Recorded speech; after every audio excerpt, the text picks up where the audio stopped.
Hello guys, welcome back to Clinically Clear. Today we'll be covering a very important indicator of mother health, maternal health, as well as preventive obstetrics. So let's start with maternal mortality ratio.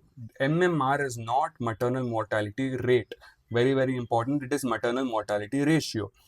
It is the number of maternal deaths divided by the number of live births in a given year into 1 lakh. So, what is the current maternal mortality ratio? In India, it is about 97 maternal deaths per lakh of live births. According to the United Nations Sustainable Development Goals, the target by the year 2030 is to reach an MMR of less than 70. Maternal mortality ratio, what is the significance? It is an indicator of quality of delivery service and maternal health care. Basically, better the maternal health care, better the lesser the MMR is, because you're preventing maternal deaths, right?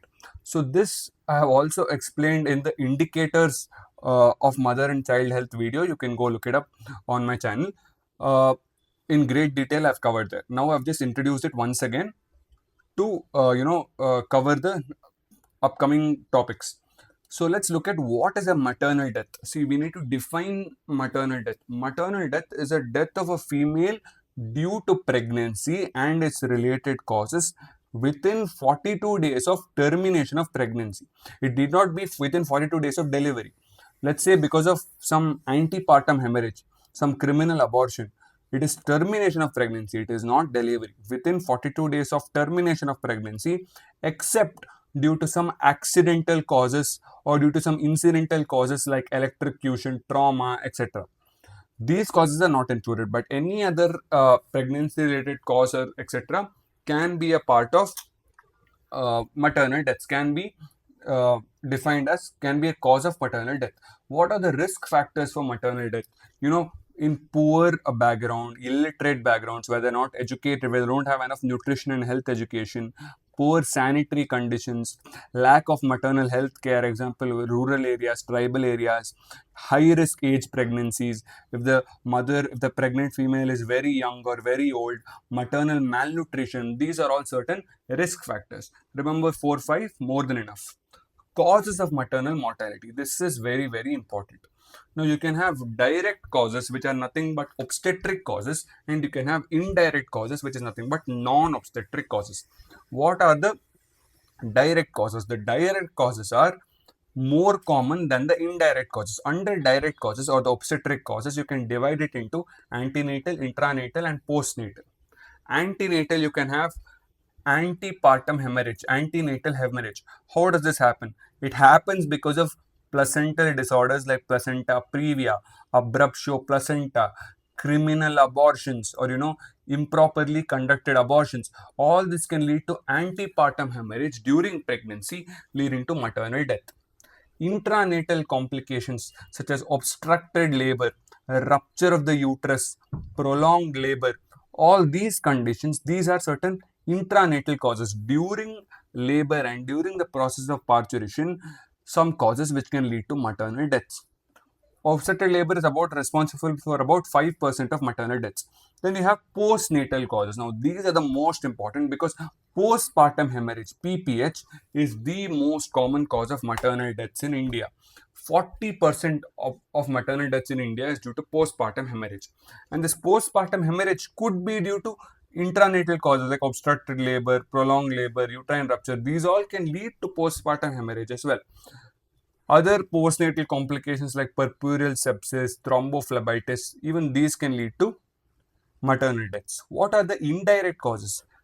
Cardiac disease, sepsis, malaria, anemia. Anemia is the most common indirect cause because anemia in very severe anemia in pregnant females can lead to a maternal death. Then so many times what happens is maternal death is much more common in rural backgrounds and tribal backgrounds when compared to urban backgrounds where maternal health care is much more accessible. So what happens in these rural areas? Delivery is conducted by the local dais or any local elderly females, etc. So many times the healthcare workers don't even know the cause of maternal death. So what they do is they go to the field and they do something known as verbal autopsy to find the cause of maternal death. This verbal autopsy is done through something known as rhyme. What is rhyme? It is a restructured representative household restructured routine representative household interview for mortality and its evaluation.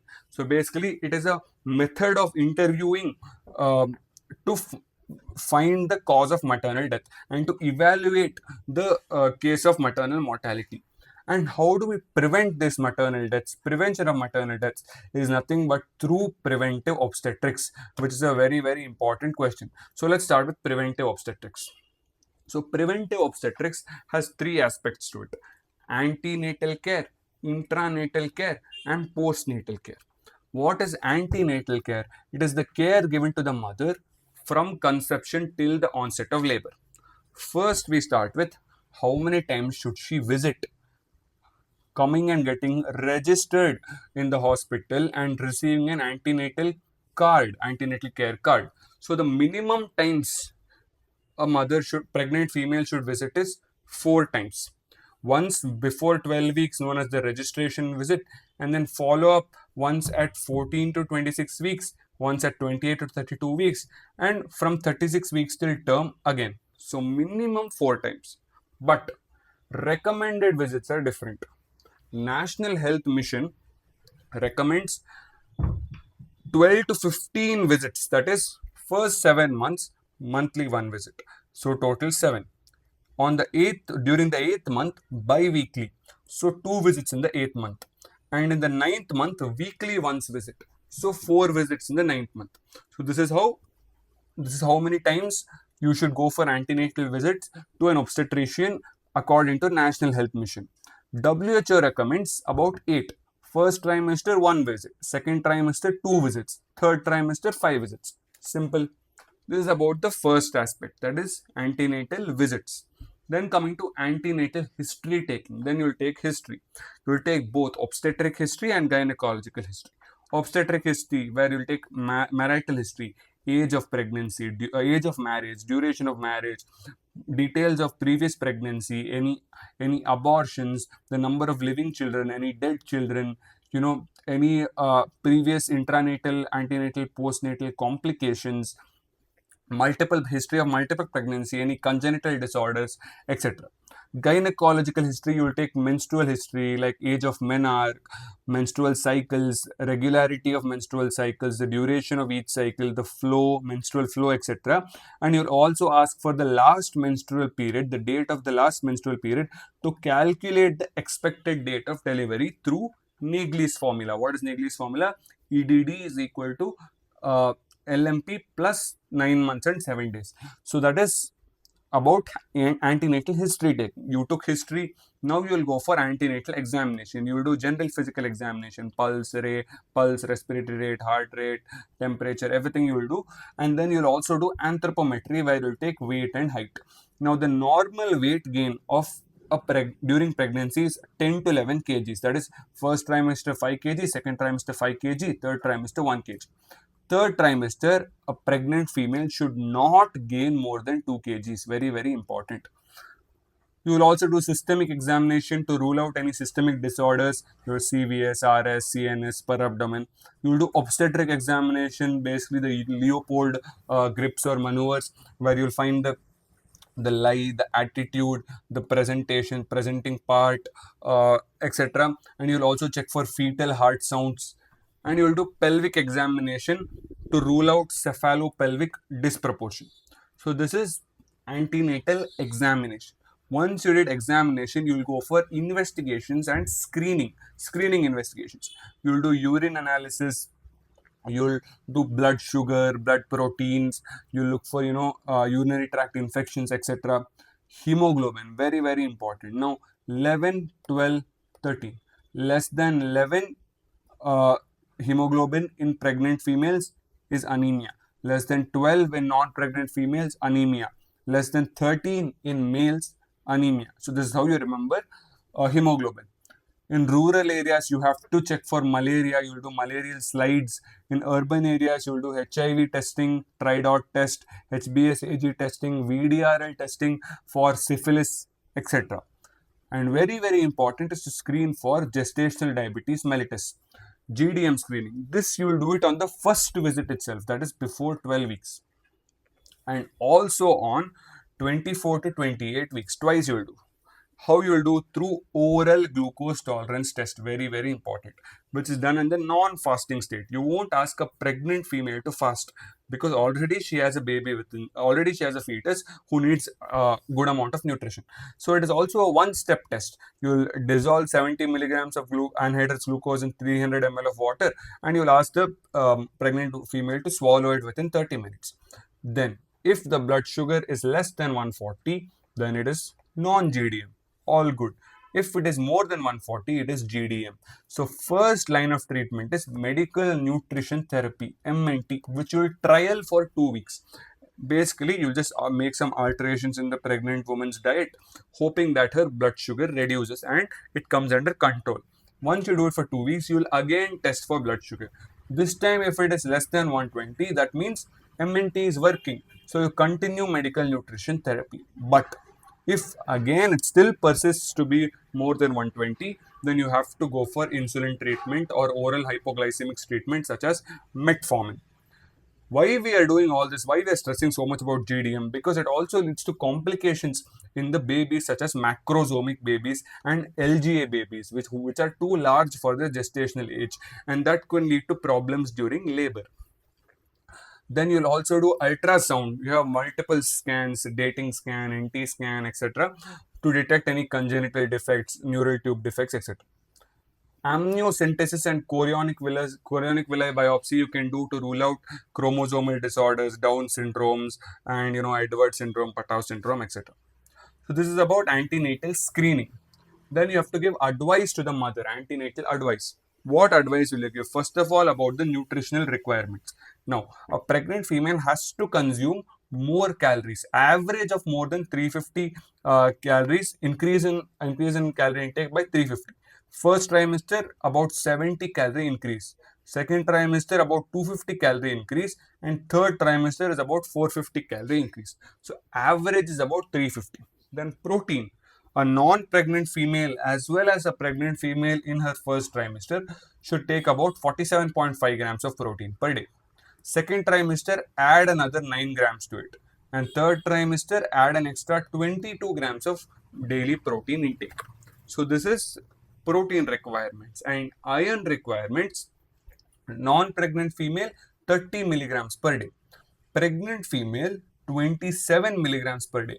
And lactating woman 23 milligrams per day. Now most people assume because they give iron supplements to pregnant women, that means their iron demands are much more, but actually their iron requirements per day is less. Why? Because they have no menstrual blood loss, so they are having less iron loss. So actually the iron requirement reduces. That is important. You will give advice about maintaining personal hygiene, taking regular baths, maintaining cleanliness in their genital areas, etc.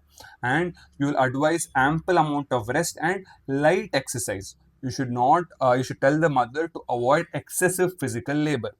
You should tell the mother not to consume any drugs without consulting the doctor, as it can have teratogenic potential. Avoid radiation exposures such as X-rays, because that can once again can have teratogenic effects. And when there are any warning signs such as convulsions, bleeding per vagina, loss of fetal movements during pregnancy, suddenly mother stops feeling any fetal movements, then these are warning signs and she has to report immediately to the doctor. These are some advice you will give to the mother. Then some services, antenatal services like nutritional services. ICDS, Integrated Child Development Scheme, provides supplementary nutrition to pregnant females, that is extra 600 kilocalories per day and about 15 to 20 grams of protein. This is provided for 300 days in a year from the Anganwadi worker. And then immunization service. You have to give TD vaccine, tetanus diphtheria vaccine, 0.5 ml intramuscular, 2 doses of 4 weeks apart, minimum 4 weeks apart. It is given in the second trimester. But if the previous pregnancy within the last 3 years, example, a mother has given birth already 2 years ago and back then she got immunized for TD, then in this second pregnancy just one TD booster dose is more than sufficient. Then to prevent erythroblastosis fetalis, you will give anti-D Rh immunoglobulin if the mother is Rh negative and the newborn is Rh positive within 72 hours of delivery, so that in the next pregnancy erythroblastosis fetalis does not happen. But let's say you forgot to do this, then in the next pregnancy during the third trimester itself we have to give this anti-D Rh immunoglobulin. So this is immunization service. Then medicinal services or supplementation services. Basically, you will give some supplements, calcium supplements, 500 milligrams of calcium once a day, and you have to space it from food and iron. That is, it has to be. Let's say you're taking iron supplement in the evening, then calcium supplement you take it on an empty stomach in the morning, because food and iron, they hinder calcium absorption. Then under the Anemia Mukt Bharat scheme, which is a part of the National Poshan Abhiyan,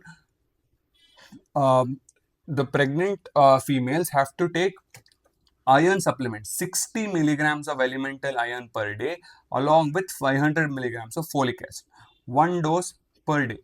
If the pregnant female is anemic, that is mild anemia, then you will go for double dose, 2 doses of iron and folic acid, 60 mg elemental iron and 500 mg folic acid. Not only will you give iron and folic acid supplementation, you will also deworm the pregnant female through single dose of albendazole 400 mg, adult dose. So these three are a part of the Anemia Mukt Bharat scheme. So these are regarding the supplement services or the medicinal services. Then coming to family planning services. Let's say this is the pregnant female's first pregnancy. Then you'll advise on the use of contraceptives after delivery to space the next pregnancy. And if it is her second pregnancy, then you'll promote and you'll advise tubal sterilization following the delivery of this child. This is family planning services.